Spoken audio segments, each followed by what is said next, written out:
Hi guys, and welcome back to the Female Fitness Podcast. Today I have the pleasure of being joined by Abbey Willis, who is an online coach herself, also an in-person coach. She's a nutritionist, and she's also had a lot of success within the bodybuilding industry and does some judging also. So Abbey, for those who maybe don't know a lot about your background, when and how did you first actually get into the fitness industry? So I started way back. It feels like so many years ago now. But I started as a dancer. So I came from a performing arts training background, and I had studied performing arts. I'd been a dancer literally all my life. I can't remember life without it as such.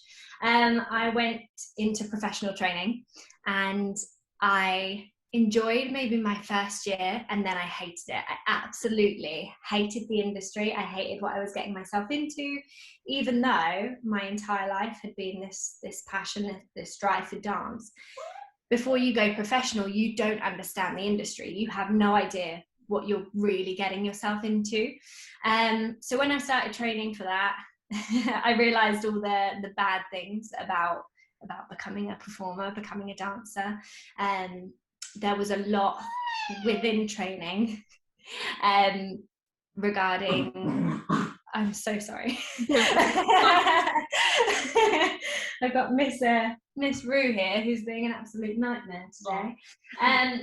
So yeah, I kind of got myself a little worked up about it all, to be honest, because I had studied and I had got myself into this industry that I actually didn't enjoy anymore, and I didn't want to be in. It knocked my mental health a lot. Yeah, I don't know if falling out of dancing was the right way to phrase it, because I still enjoyed that aspect. It was very much when you get into professional training, you realize what it takes to be a professional dancer or performer in general. You sacrifice a lot in terms of you are trying to be within a group of image, if that makes sense. So you're constantly being watched that you're not overweight. You're constantly going, am I skinny enough? And all the jobs are for, or were back then at least, much more for those types of people. You had to be slim. You had to have a visible core. You would literally get auditioned, and we would get auditioned all the time. And people would get feedback within my year of, okay, you have to go on a diet. And this is from people that weren't experienced in nutrition. They weren't experienced in diet. They would literally tell them to be like, right, you have to, instead of have lunch, go to the gym. You have to be at school at uni an hour early to do an extra fitness class. They would be enforcing these things on people. And it was never me, because I was kind of that image of being slim and being slender. I had always danced. I was very, very fit in terms of like cardiovascular wise and things like that. I was skinny to the bone. So they would use me as like, oh, you need to look like Abbey. You need to look like that. That's how you need to look. And inside I was thinking at all times, I was like, okay, but I eat like a chocolate bar on a break, and then I go home and I have a homemade dinner, and that's all I would eat. That's literally it. And then they were looking at me like I was like some idolized physique. And I was like, I don't feel healthy. I don't feel healthy in this body. I feel, yeah, I'm skinny and I have a six pack and I can do hours and hours of dancing, but I don't feel fit. I don't feel health.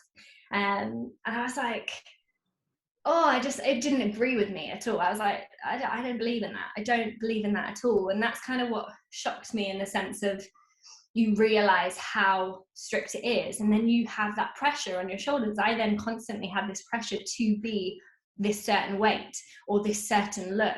So I would then be petrified about eating more, or just or putting on any sort of fat. I'd be constantly like, oh my god, I need to be this slim. You need to be able to see the bones in my legs literally popping out. And that was praised, and I was like, this shouldn't be praised. I don't understand it. And so I fell in love with that aspect. I fell in love with the fact that if you get a job, if you get injured, that's pretty much it. That's your career over. That's it, done. Like, there's no backup plan in sense of, yeah, you could maybe turn to teaching, you could turn to that, but I was never interested in teaching dance. That never interested me from the beginning. So that aspect a lot put me off, in terms of like, your career could just end. It could just end like that, and you needed a backup plan. Yeah. Now, I've always been that kind of, I'm a very much scatterbrain. Like, I'm all over the place all the time. But I'm also really, really together.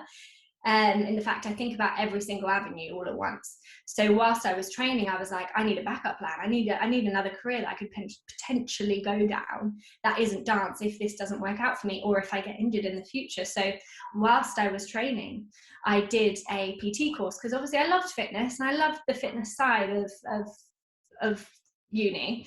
And I was relatively good at it. I enjoyed the movements and the HIIT training and all the burpees that we used to do. I enjoyed that. So I went into that, just a PT course, you know, your average one. And I absolutely fell in love with it. Like, I hadn't had a passion like I had for dance since falling out of love with that. I was like, oh my God, this is where I need to be. This is what I want to do. And I want to explore this way more. So when I finished my performing arts degree, I then moved straight on, pretty much. I went straight back to education. I was like, absolutely not, I'm not doing this industry. I might do little odd jobs here and there, and I did a few dance jobs just to kind of get my foot in there to see if I actually liked it. But whenever I did, I was like, no, I don't like this industry at all. So then I went and studied nutrition, and I studied sports science, and I wanted to know everything. I just wanted to get into every little inch of detail on everything.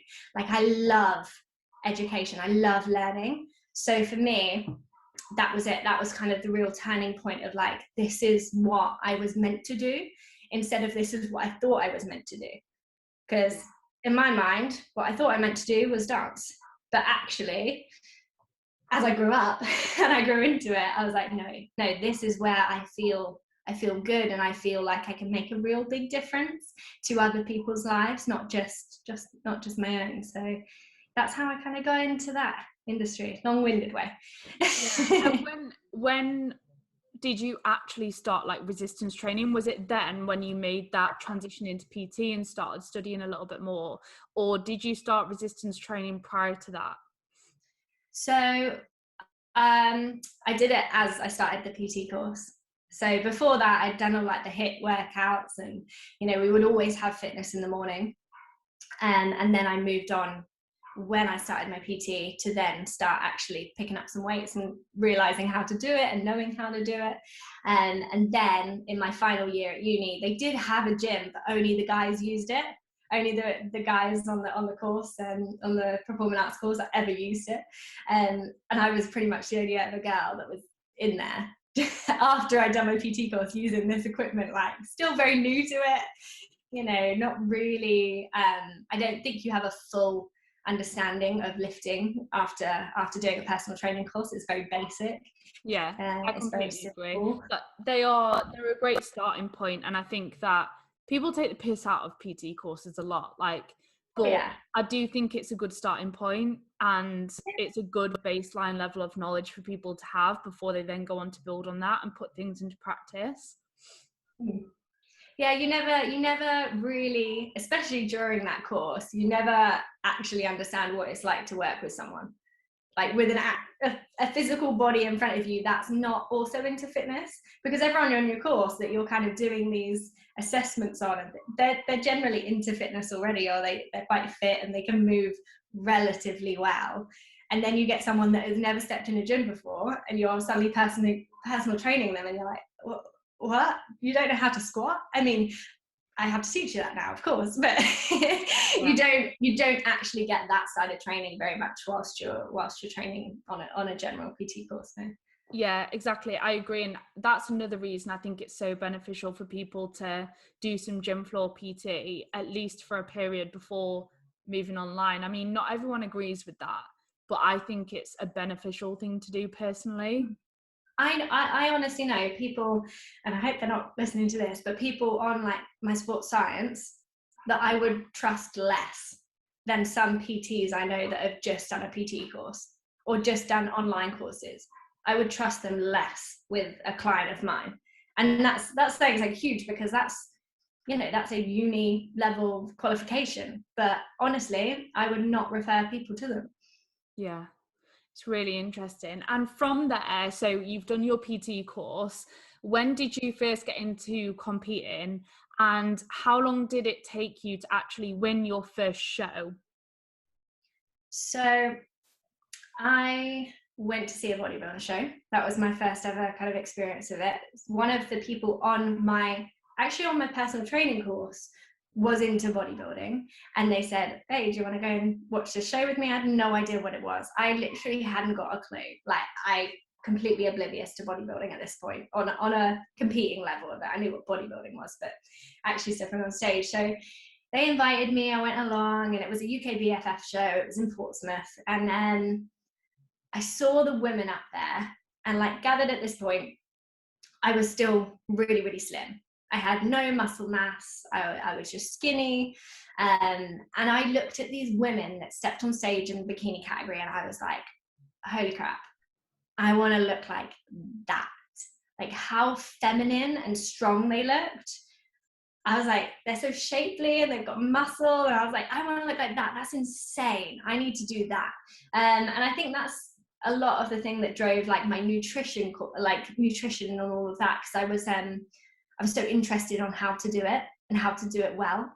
So yeah, that was my first experience of the bodybuilding show. And I knew straight away when I saw them up there, I was like, I need to do that. And I need to do it. It was like my new thing. I was obsessed with it. I was like, that is what I want to do. And it wasn't so much about the competing. I didn't really fathom at the time like who won or who lost. I was just like, I just want to be strong. I just want to be like feminine and sexy but have muscle. And I was like, yes. So the competing aspect for me wasn't the draw of like winning or anything like that. It was just the physical challenge of getting my body to be capable of doing that. So then pretty much dived straight in, still whilst I was studying, into that. And I was trained for about a year and really focusing on bringing up my physique from what it was, which I did put on a lot of muscle to begin with. But when I look back now, I'm like, I would not even place in a competition now. Compared to what I looked like when I first stepped on stage. I would not even play. In the year of 2021, I would not have placed. That's it, simple as. But back then, bikini competitions weren't that big. In terms of the lineups were big, but there wasn't many shows. So you would have lineups of like 20 to 30 to 40 bikini girls, but the drasticness of the body wasn't as extreme as it is now. They're not as big. You weren't as big as you are now. You're not as lean as you are now. It's just, it was much more of a kind of like on the beach bikini look. Yeah. What year was that, Abby? Because I think that it might have been a similar year to when I got into competing. That's got to be around 2014, 2015. Yeah, because I got into it like 2015. So it was very similar. I know exactly what you mean. Like, it was just, there was still a lot of people at the show, and at certain shows, like, you would get a really big lineup, but the standard wasn't as high. And it was like, you either do, you know, there's maybe 4 popular shows to choose from a year, whereas now there's like so many. Yeah, hundreds.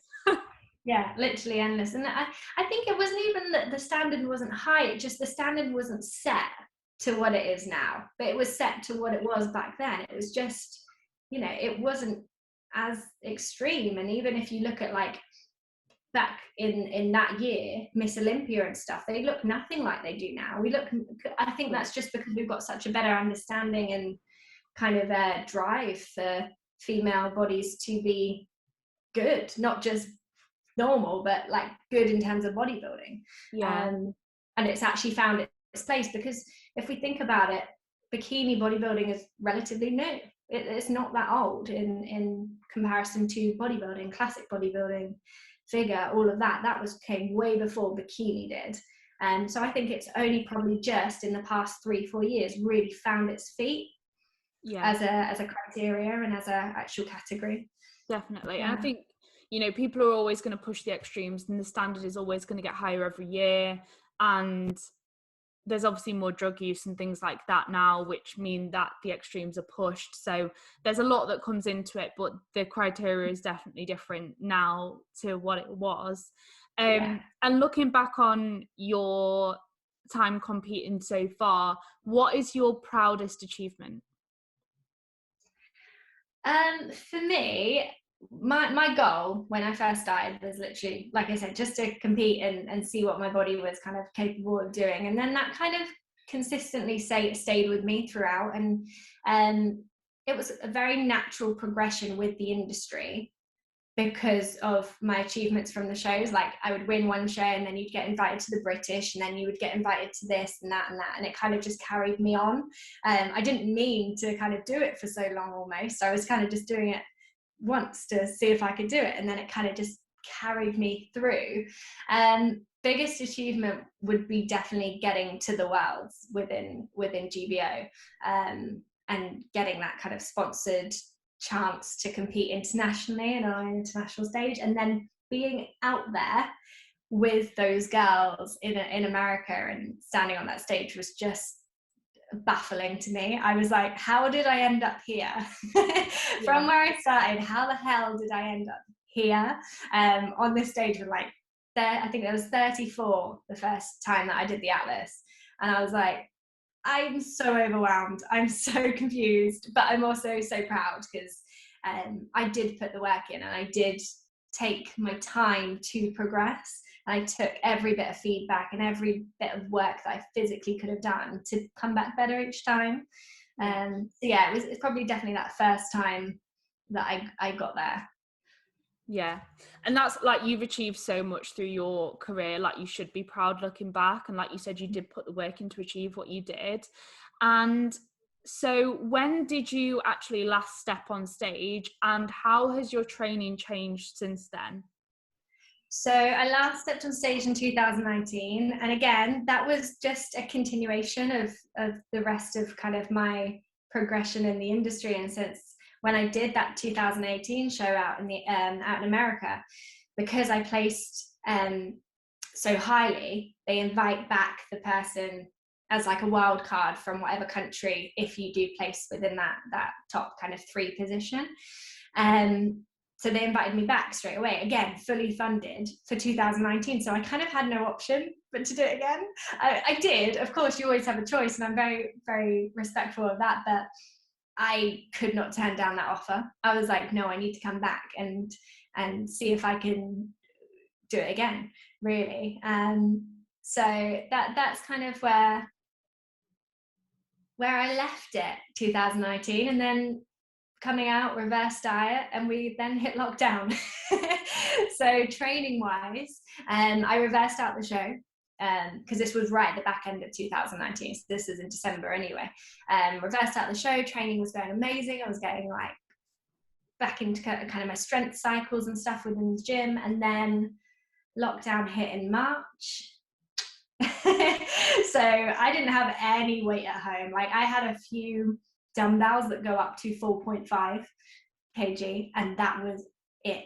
Like that was absolutely it. So everything that I had been working on the past few months was just like not down the drain, but I was like, oh my god, I actually can't push for strength as my target right now because I don't have the capacity to. I don't have the availability, and then prices soared up for weights as well, and I just could not fathom spending hundreds on what I knew was worth however much. So lockdown's actually where I met my other half online, and he is a CrossFitter, a really, really, really good CrossFitter. And before we actually met, when we were just talking, he would send me through CrossFit workouts. He'd be like, try this one today. And that kind of got me through lockdown, and that got me through training in lockdown because those were pretty much bodyweight exercises. It was really, really hard, really, really intense. And also I was still coaching PT online, and whenever I whenever I PT someone, I don't know, it just sparks the motivation. When I see someone else do well, I'm like, oh, I need to go and train now. I feel good. Like, I feel good that you feel good. Now I feel good. So I'm going to go train. So I use that a lot as like my spur through lockdown. So I've never really suffered in terms of like motivation or energy to train, because I had these pathways in which people were giving me ideas and stuff to go beyond. So it was good. But yeah, that's what introduced me to CrossFit, lockdown. And so now you're doing like mostly CrossFit style training, or I've seen you doing a bit of climbing every now and again? Yes, so I very much I am hybriding my training at the moment. It is a bit all over the place, but it's where I feel really comfortable right now, and I enjoy everything I do. Nothing has a pressure behind it in terms of, there isn't an end goal with any of it. I don't want to compete as a CrossFitter. I see my other half and how intense that is, and I go, absolutely bloody not. Climbing, a bit like I would say gymnastics, you have to start young. It's one of those things to be actually at an elite level of it. I'm okay with being averagely good at it. Like, I'm cool with that. And then I started Brazilian Jiu-Jitsu, which was just in a means of self-defense, which is what I've always wanted to learn. I've always wanted to learn something like that. And then I still incorporate bodybuilding, like resistance style training within all that. But it's nice that it keeps you going, but you don't need to have an end goal with it all. Yeah, it's really nice to hear, and it's such a similar place to where I'm at the moment. And people are always like, I think people almost feel a pressure to have like one style of training and then push the boundaries with that style of training, but there's actually no harm in sitting in the middle, especially when your goals are like to look good, feel good, be healthy, perform well. You don't need to like be defined by one different form of training. You can mix it up and have fun with it. Yeah, I think the only space in which you really need to be dedicated to one style is if you're competing at a high level of it. Yeah. You see some people doing CrossFit style training within bodybuilding or as a means within their prep, but it's not really sustainable, and it's not going to serve you long term incorporating it or incorporating other things really. But I just think, if you're not competing at an elite level, then you can just incorporate what you want, incorporate what makes you happy, what you enjoy, what you just want to kind of level you out. It's about, after you've competed especially, it's about finding enjoyment within fitness. Yeah. Because I think it's easy to lose that. Exactly, I completely agree. And for anyone that like doesn't compete as well, enjoyment is what's going to enable you to actually stay consistent with things. So it's so important. You can still make great progress. It's just when you want to push to the elite level with something that you really have to double down on one style of training and be really meticulous with everything. Oh yeah, and I think that's where a lot of coaches go wrong in terms of programming for clients. Some of my clients are on, resistance, bodybuilding, very structured workouts. Some of them are on metcons. Some of them are on, more cardio infused workouts. Some are more, strength cycle workouts. They're all on completely different things, but that's in line with what they enjoy. Like they wouldn't do it otherwise. And I've had people message me before, like maybe a new startup client, and we've had the discussion of what style training they'd like to try, and I've set them all up. And then they've actually messaged in their check-in, like, I'm really not enjoying this style of training. And they feel almost guilty for saying that. But I'm like, that's cool. We'll change it. That's absolutely fine. We have so many options we can play with. And I think coaches don't utilize that enough. I think they get very stuck, especially if you come from a bodybuilding background. You go, okay, let's do 4 exercises, 8 reps, 3 sets, let's go. And that's everyone's programs. But not everyone enjoys that. Yeah, I know. And it's so easy, especially when someone's a bodybuilder themselves and they also coach, they obviously see a certain style of training as what's optimal for them, and then that then translates in the way that they coach, but they forget that who they're coaching is not them. like they don't need to be treated like elite bodybuilders. And yeah, it's really, really nice to hear you saying that from like a coaching perspective and a personal perspective as well. Yeah, and from a client point of view, I think that's what gets lost a lot as well. Like clients look at you and they think, oh, I need to do that to look that way. It's like, I need to train like exactly like me to look like me. I'm like, no, that works for me. Yeah. But that's not ultimately what's going to work for you. You could train completely the same as me and look eventually nothing like me. Yeah. On the other card, you could train completely different and look very similar to me. And you just never know, because it's in terms of like genetics, it's in terms of lifestyle in general. So I think it's taking that impression away from clients that you don't need to do exactly what I'm doing. Yeah. At all. And also people like ourselves, like we've resistance trained for years already. We've already got that like foundation that we're not going to lose that muscle tissue very easily when we've worked for so long, so hard to build it.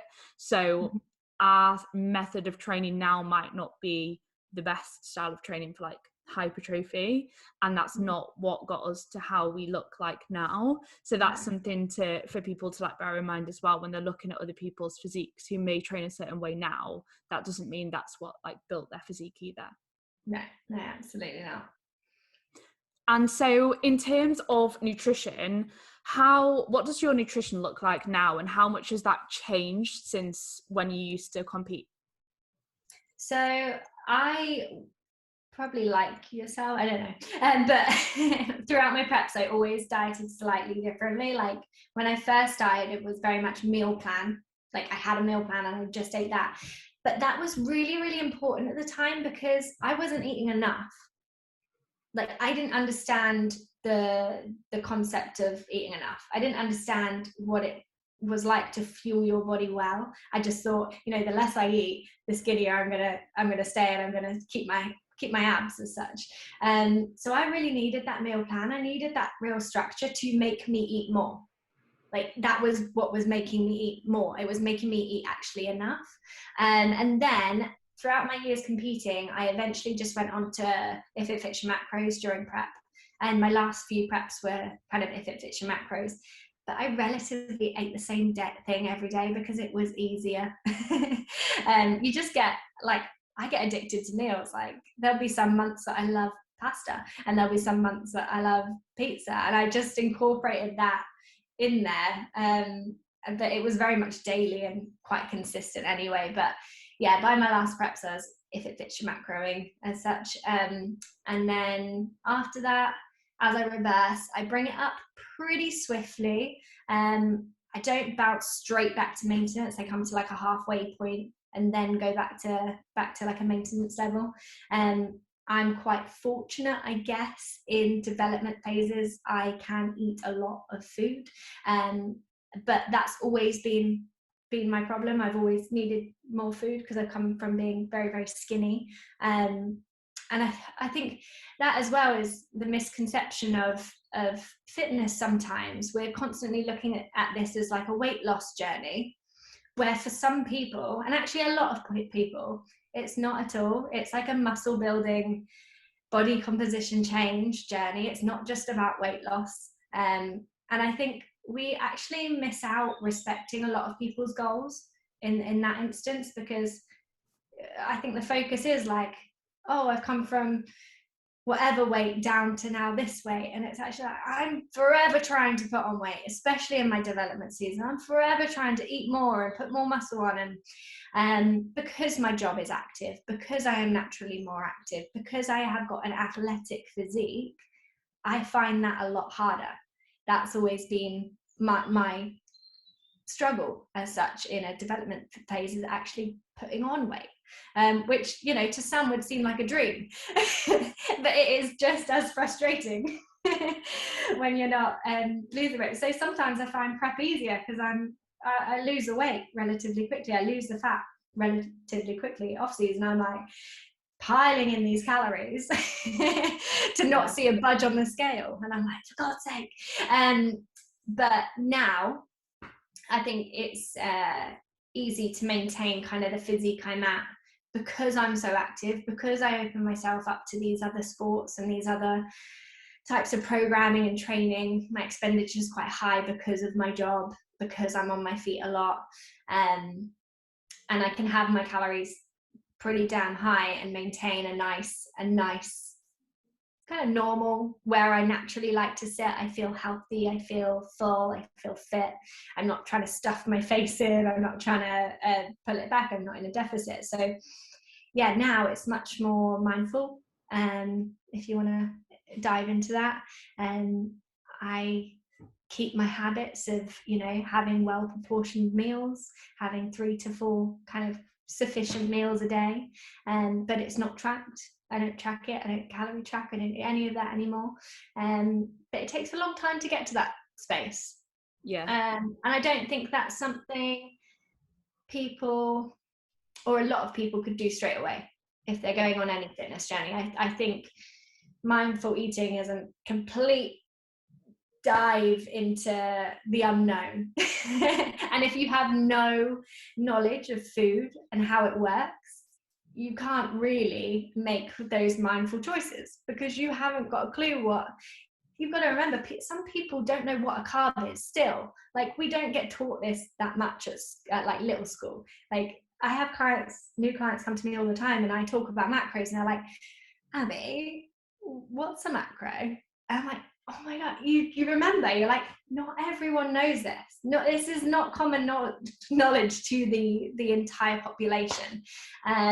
So yeah, I think it's not easy to mindfully eat, as easy as we would like to put it across on social media, in the sense that it's like, oh, just mindfully eat, just eat what you like when you feel like it, when you're a little bit hungry, just make sure it's a well-proportioned meal. It's like, what is a well-proportioned meal?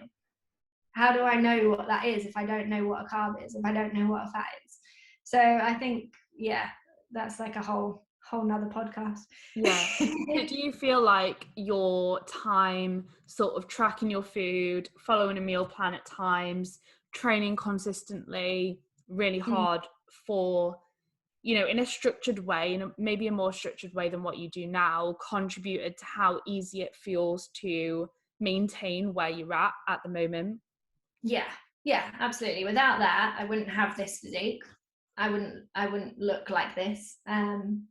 So I think it's played its role. It's played its role that needed to be, that amount of dedication and something. And again, if I wanted to enhance that even more so, if I had more aesthetic goals, which, you know, will come and go throughout your life, I think, I would have to dedicate some set amount of time to that again, and that's cool, but I think it's an important point to get across, because like you said, I think some people almost assume now that like you can be really relaxed with everything and there's no like conscious effort required to reach a certain goal. But it's really important to go through a phase where conscious effort is required to reach your goals, for it then to get easier further down the line to actually maintain that progress that you've made. Yeah, but most people just want to jump to that second part. Yeah. Everyone's just ready to be more relaxed in their approach. And it's like, well, no, actually, if you look at the best fitness, nutritionists, whatever, most of them have been through a sort of body composition goal, an area of time where they've tracked, they've been more structured in training and food. And then they get to this point where they're trying to get across to everyone, oh, you know, relax into it, just enjoy it, just, you know, take a more laid back approach. And it's like, well, actually, you didn't even do that.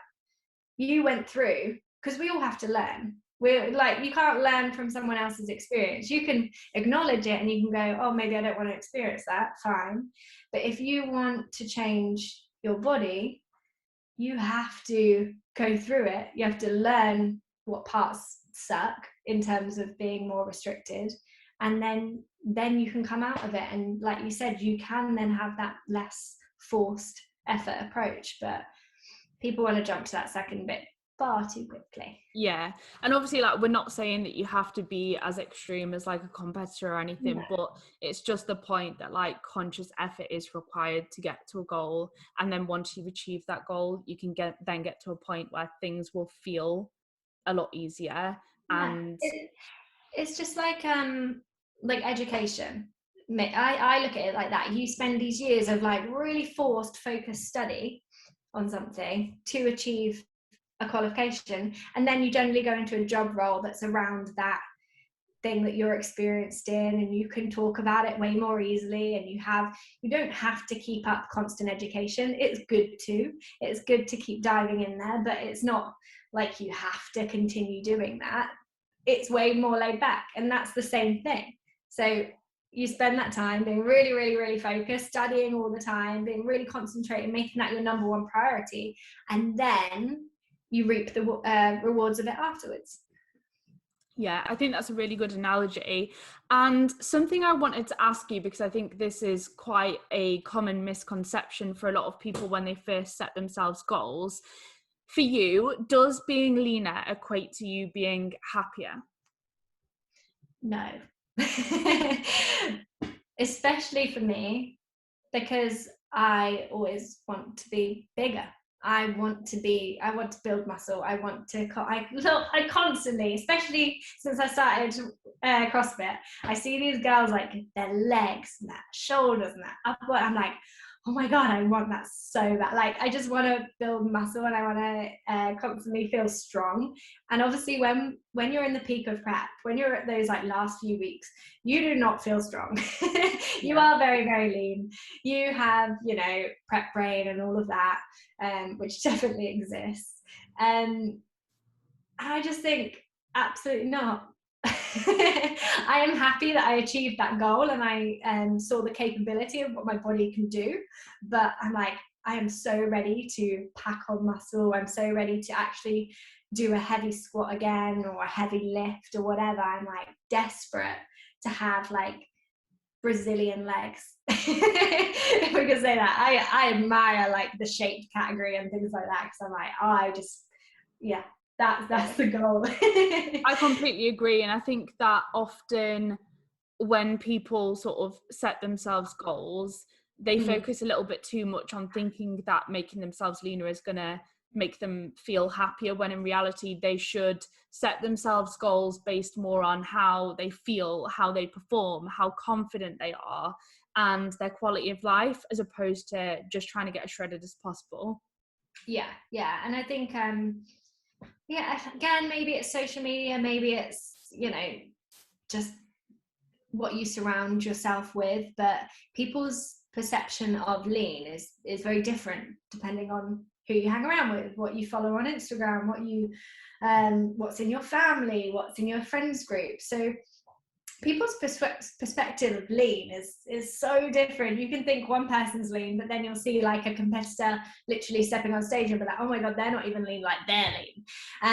And it's like, where's the end of that? Like, wherever is the end goal as such, you get to that thing and you're like, okay, what now?